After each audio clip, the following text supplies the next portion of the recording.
بسم الله الرحمن الرحيم. أحمد أبواني بريس. السلام عليكم ورحمة الله. ئەمڕۆ لە خزمەت بەڕێزان مامۆستا عەلی و برایانی هاوکاری مامۆستا عیرفان و هاوکارەکانی دەستەی باڵای کاری هاوبەش کۆبوونەوەی ئاسایی خۆی گرێدا و تاوتوێی زۆر لەو باسانەی کە ئەمڕۆ پێویستە بکرێ وەکو بژێوی و حاڵەتی سیاسی کوردستان و ضرورەتی چاکسازی و ضرورەتی کارکردن بۆ ڕێخستنەوەی ناوماڵی کوردستان و هەروەها ئەو ئەگەر و تەوەقعاتی کە هەیە پاش داعش و مەسەلەی عێراق و کوردستان و پاش داعش و ئەو ئەگەرەی کە لەبەردەمایە وەکو دەرفەت ئەگەر لی نەزانین وەکو تەحەدی کە ئەویش مەسەلەی سەربەخۆیی و پرسی کارکردنە بۆ سەربەخۆیی کوردستان و هەروەها مەسەلەی کاری هاوبەشی ئیسلامی کە چۆن ببێتە فاکتەرێکی ئیجابی و حاڵەتی ئیسلامی کوردستان بەشێکی زیندوی حاڵەتی سیاسی و کۆمەڵایەتی کوردستان بێ و پێکەوە بتوانین ئایندەیەکی باشتر و گەشتر بۆ گەلی خۆمان بەدی بێنین و ئەو گەندەڵی و ناتەواویانەی کە ساحەی ئێمەی تەنیوە بەداخەوە و ئەو چەخبەستوی کە لە مەسەلەی دامەزراوە شەرعیەکانی کوردستانە هەیە پەرلەمان و دەستگاکانی تری هەرێمی کوردستان پێویستی بە چاککردنەوە هەیە، پێویستی بە ڕاستکردنەوە هەیە کە ئەوەش ئەخوازێ هەمومان بکۆشین بۆ جێڕانەوە و گەڕانەوەی کاراکردنی ئەو دامەزراوە شەرعیانە لە پێش هەمویانەوە پەرلەمان کە ئەوەش ئەخوازێ کە ئیستیحقاقاتی ئینتخابی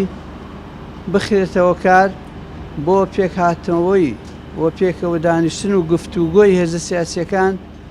تاوەکو چارەسەرێک بۆ ئەو دۆخە چەخبەستوەی کوردستان ئەنجام بن. ئەوە ئەو باسانە بوون کە پێکەوە کردمان. سوپاسانەکەین.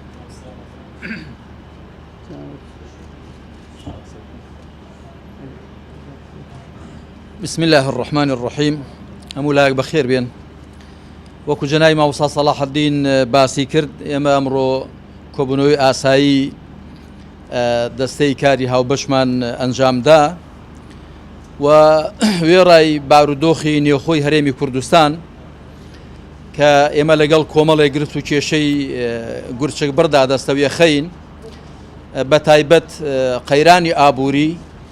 و ئەو گەندەڵیەی کە هەیە و پشووی بە هەموو لایەک سوار کردووە و بارگرژی سیاسی ئێمە هەڵوەستەمان لە بەردەم ئەو بارودۆخە ناهەمواری هەرێمی کوردستاندا کرد کە ئێمە وەکو تەوژمی ئیسلامی خۆمان بە بەرپرسیار دەزانین بەرامبەر بە خەڵکو و وڵاتی خۆمان کە هاوکار و دەستبارگر بین بۆ خۆ دەرباسکردن لەم قەیرانەی کە تیان کەوتوین. ئێمە پێمان وایە کە گەلی کورد وەکو هەموو گەلانی دنیا مافێکی ڕەوای خۆیەتی کە مافی چارەنووسی خۆی بەدەست خۆی بێت جا ئەوە چ لە هەرێمێکی فیدراالدا خۆی ببینێتەوە چ لە حاڵەتێکی کۆنفیدراالیدا و چ لە دەوڵەتی سربەخۆشدا بەڵام بێگومان ئەوە هەمووی پێویستی بە کارکردن دەکات لەسەر ئەرز ئەو شتانە حەقیقەت تەنیا بە قسە و بە دروشم نایەنەدی بۆیە ئێمە پێمان وایە پێویستە ئێمە وەکو خەڵکی هەرێمی کوردستان هەنگاوی جدی بنێن بۆ چاکسازی ڕیشەی هەم لە شێوەی ئیدارەکردنی هەرێمەکەماندا و هەم لە ڕووی نەهێشتنی بارگرژی سیاسی و چارەسەری گرفت و کێشەی بژیوی خەڵک و ئەو گەندەڵیەی کە وەکو گوتم خێروبێری ئەم وڵاتی زۆر بە هەدەرداوە و پاشان پەیوەندی ئاساییکردنەوە لەگەڵ بەغدا و لەگەڵ وڵاتانی دراوسێ و لەگەڵ هێزە نێودەوڵەتیەکان دەبێ هەموو ئەوە بەجیدی بەکردەوە زمینەی بۆ خۆش بکرێ ئەگەرنا ئێمە وەکو خەڵکێکی ئیسلامی لەگەڵەوە داین کە گەلی کوردیش کاتی ئەوە هاتووە 40 ملیۆن بەلای کەمەوە 40 ملیۆن بەشەر لەسەر نەخشەی سیاسی بوونێکی ڕسمی نەبێ ئەوە زوڵمێکی گەورەی لێمان کراوە حەقی خۆمانە کە ئێمە ئەو مافەمان بۆ دەستەبەر بکرێ بەڵام بە تەکید دەبێ هەنگاوی جیدی بۆ بنین دەبێت چاکسازی بکەین دەبێت دامەزراوەکانمان ئەوەی کە پەکمان خستون و کاریان بخەینەوە و دەبێت تەبعی سیاسی هەبێ ئەو بڕیارە بە هەموو لایەک دەدرێ ئەو بڕیارە نەهی حیزبێکە و نەهی کەسێکە و نەهی دەڤەرێکە بەڵکو هی هەموو خەڵکی کوردە کە لە هەرێمی کوردستان و لە دەروی هەرێمی کوردستانیشدان و ئومێدمان وایە کە ئێمە وەکو تەوژمی ئیسلامی کوردستان وەکو لە ڕابردوودا بووین لە داهاتوشدا فاکتەر و هۆکارێکی کاریگەر بین بۆ جێڕانەوەی تەبایی نێوماڵی خەڵکی کوردستان و بۆ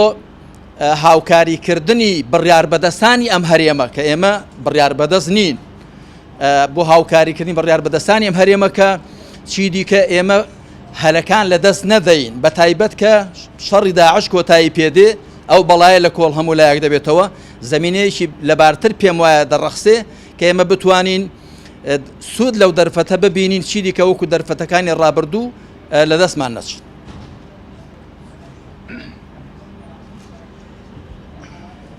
بسم الله الرحمن الرحیم دەستخۆشی لە جەنابتان کە لە بەیانیەوە لێرە وەستاون و ئینتیزاریەکان خوای گەورە ئینشەڵڵا موفەقتان کە دیارە وەکو مامۆسایان فەرمویان ئێمە 6 سەعاتە لە دانیشتن داین لە دانیشتنەکاشتی زۆر گرنگ باس کراوە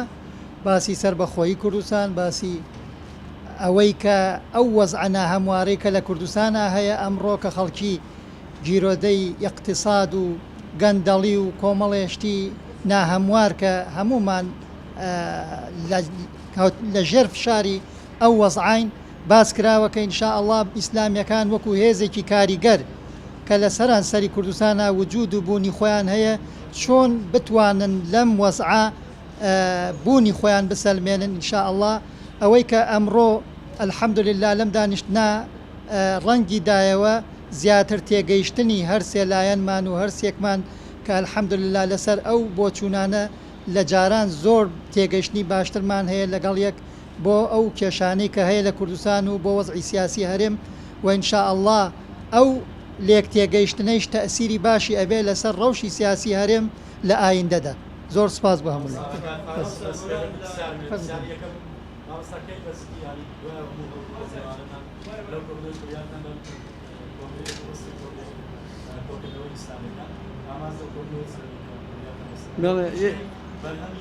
یەک سوال ئینشاءالله لە داهاتووە مانگی داهاتوو بە ئومێدی خوا ئەو کۆنگرێ دیدارمان ناوناوە دیداری لایەن و کەسایەتە ئیسلامیەکان ئەنجام بدەین.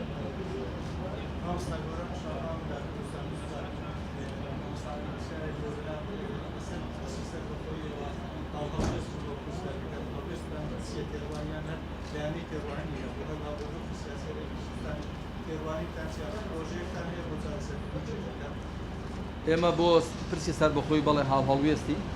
پێمان وایە کە مافی چارە نووسی خۆ بەدەست خۆبوون حەقی ڕەوای گەلی کوردەوەکو هەموو گەلانی دیکە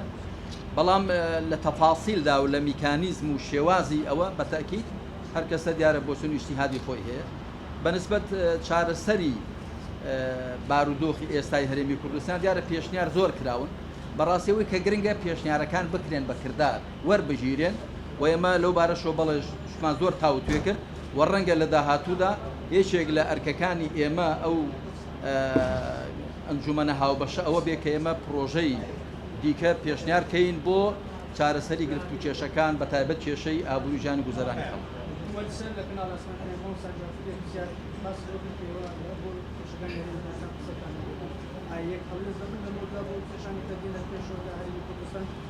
ئێمە هەوڵ دەدەین بەڕاستی کە یەک هەڵوێز بین بەڵام ئەگەر نەشتمان توانی لە هەموو شتێدا یەک هەڵوێز بین ئەوە معنای ئەوە نییە کە ئێمە یەکڕیزیمان تەباییمان خۆشەویستیمان دڵسۆزیمان هەم بۆ نێو خۆمان هەم بۆ خەڵک و وڵاتی خۆمان نییە چونکە ئێمە تەماشا دەکەین ئیمامەکانمان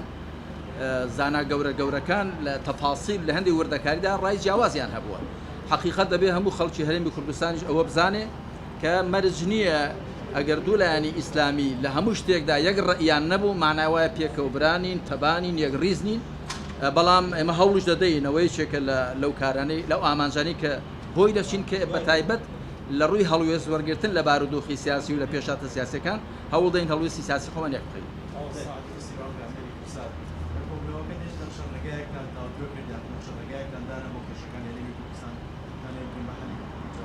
بەڵێ شارم کرد کە ئێمە بڕوامان وایە کە ئەم حاڵەتە ئەبێ تەشخیص بین جارێ ئەمە چەق بەستووە و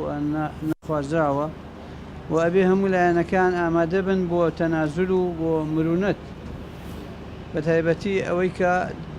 زۆرتر دەسێڕوا و زۆرتر ئەتوانێت کاریگەر بێت و استحقاقی انتخابی لە نەزەر بگیرێ و ئەوە بێتە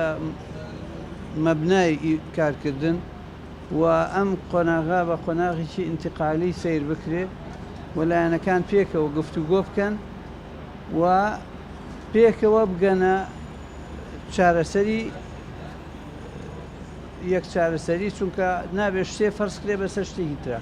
و هیچ لایەنێک نابێ قسا بکرێ و بەدەر بخرێ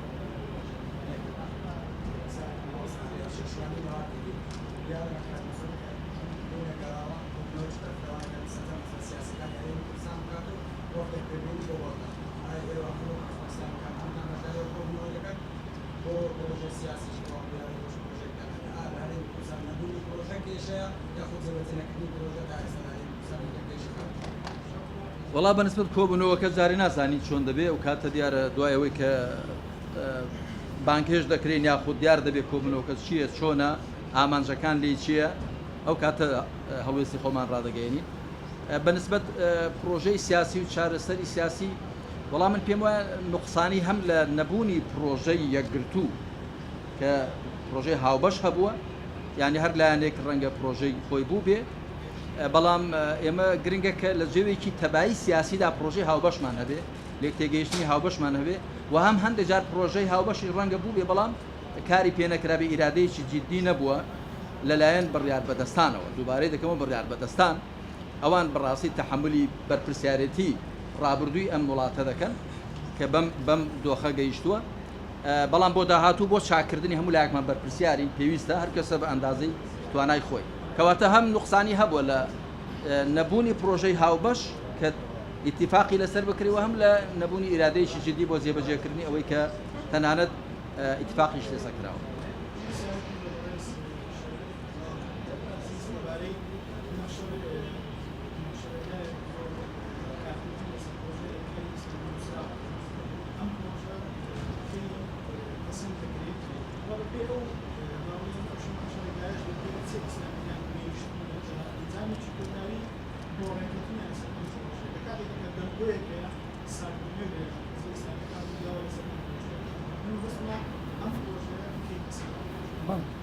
زۆربەی خاڵەکانی ئەو پرۆژەیە پەسەند کراوە و الحەمدلله لێک تێگەشتێکی زۆر باشیش هەیە و ئەو نەخشە ڕێگەیش ئێمە دوای مەشۆرەتکردن بەو دیدارەی کە مامۆستا عەلی باقیر فەرمووی ئەوە دوایەوەی کە مەشۆرەتەکەین بەو کەسایەتی ئیسلامیانە ئینشاءالله ئەکەوێتە بواری جێبەجێکردن